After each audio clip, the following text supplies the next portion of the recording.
আসসালামু আলাইকুম বিসমিল্লাহির রহমানির রহিম। সূরা আদ-দাহর।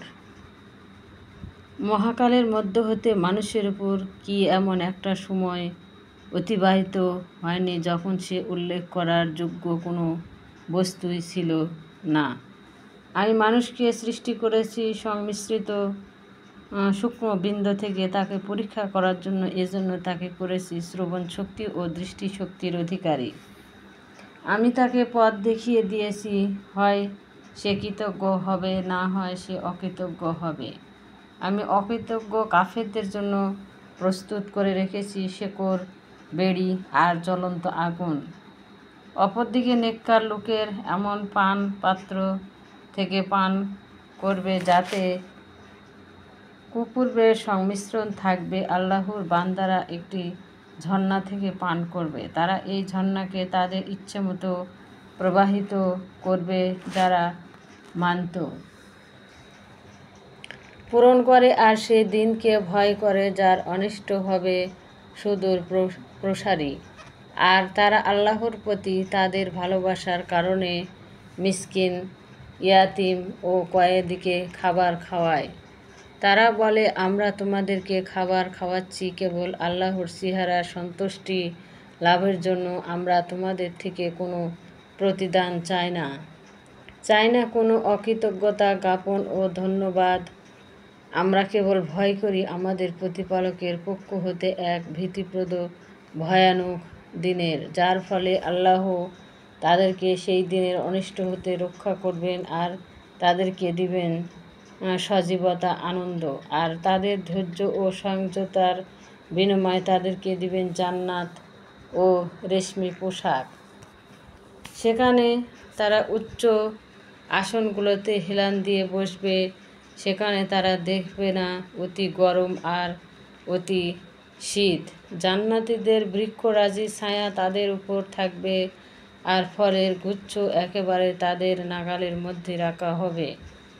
তাদের সামনে ঘুরে ঘুরে রূপার পাত্র পরিবেশন করা হবে আর সাদা পাথরের পানপাত্র, সেই সাদা পাথরও হবে রূপার তৈরি।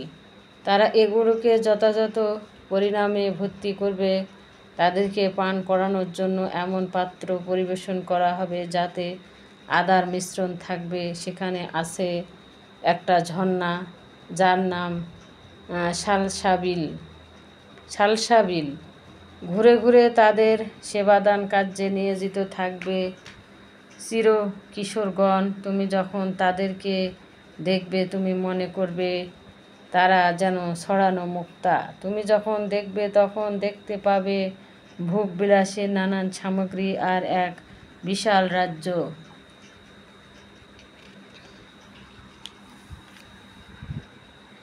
তাদের আবরণ হবে চিকন সবুজ রেশম ও মোটা রেশম, আর তাদেরকে অলঙ্কারে সজ্জিত করা হবে রূপার কঙ্কন দ্বারা। আর তাদেরকে রব তাদেরকে পান করাবেন পবিত্র পরিচ্ছন্ন পানীয়। এটাই তোমাদের প্রতিদান, তোমাদের চেষ্টা সাধনা সাদরে গৃহীত হয়েছে। হে নবী, আমি তোমার কাছে কোরআন অবতীর্ণ করেছি ক্রমে ক্রমে অল্প করে, কাজেই তুমি ধৈর্য ধরে তোমার প্রতিপালকের নির্দেশের অপেক্ষা করো আর তাদের মধ্যকার পাপাচারী অথবা কাফেরদের আনুগত্য করো না। আর সকাল সন্ধ্যায় তোমার রব এর নাম স্মরণ করো আর রাতের কিছু অংশে তার জন্য সেজদায় অবনত হও আর রাতের দীর্ঘ সময় ধরে তার মহিমা বর্ণনা করো। এই লোকেরা তো পার্থিব জীবনকে ভালোবাসে আর তাদের আড়ালে যে কিয়ামতের কঠিন দিন আসবে তাকে অপেক্ষা করে। আমি তাদেরকে সৃষ্টি করেছি আর তাদের গঠন মজবুত করেছি। আমি যখন চাইব তখন তাদের স্থলে তাদের মত অন্য লোক আনবে। এটা এক উপদেশ, কাজে যার ইচ্ছে সে এই উপদেশ মান্য করে তার প্রতিপালকের পথ ধরুক। তোমরা ইচ্ছে করো না আল্লাহর ইচ্ছে ব্যতীত, অর্থাৎ আল্লাহ কোনো কিছু কার্যকর করতে চাইলে তোমাদের মাঝে ইচ্ছে ও শক্তি সঞ্চার করত, তোমাদের মাধ্যমে তা কার্যকর করেন। আল্লাহ সর্বজ্ঞাতা, মহাবিজ্ঞানী, তিনি যাকে ইচ্ছে তার রহমতে দাখিল করেন, আর জালিমেরা তাদের জন্য তিনি প্রস্তুত করে রেখেছেন বড়ই পীড়াদায়ক। সূরা আল মুরসালাত। আল মুরসালাত। পরপর পাঠানো বাতাসের শপথ যা উপকার সাধন করে, অতঃপর তা প্রচণ্ড ঝড়ের বেগে বইতে থাকে। শপথ সেই বায়ুর যা মেঘমালাকে ছড়িয়ে দেয় দূর দূরান্তে। আর বিচ্ছিন্নকারী বাতাসের শপথ যা মেঘমালাকে বিচ্ছিন্ন করে, অতঃপর মানুষের অন্তরে পুষে দেয় আল্লাহর স্মরণ। বিশ্বাসী লোকদেরকে ক্ষমা চাওয়ার সুযোগ দেওয়ার জন্য আর কাফেরদেরকে সতর্ক করার জন্য। তোমাদের যার ওয়াদা দেয়া হয়েছে তা অবশ্যই সংগঠিত হবে। যখন নক্ষত্ররাজি আলো বিলুপ্ত হবে, যখন আকাশ বিস্তীর্ণ হবে, যখন পর্বতমালা ধ্বনিত হবে, যখন হাসরের মাঠে রসুলগণের একত্রিত হওয়ার সময় এসে পড়বে, এই সময় কোনো দিনের জন্য স্থগিত রাখা হয়েছে। এই সময় কোন দিনের জন্য স্থগিত রাখা হয়েছে? চূড়ান্ত ফয়সালার দিনের জন্য।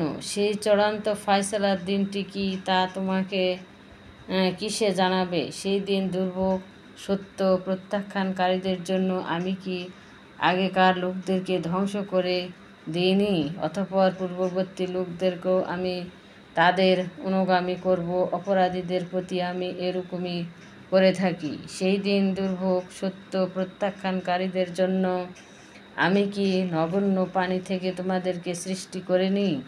অতঃপর আমি তা রেখেছি এক সুসংরক্ষিত স্থানে, এটা একটা নির্ধারিত সময় পর্যন্ত। অতঃপর আমি তাকে গঠন করেছি সুষম সহ্যরূপে। আমি কতই না উত্তম ক্ষমতার অধিকারী।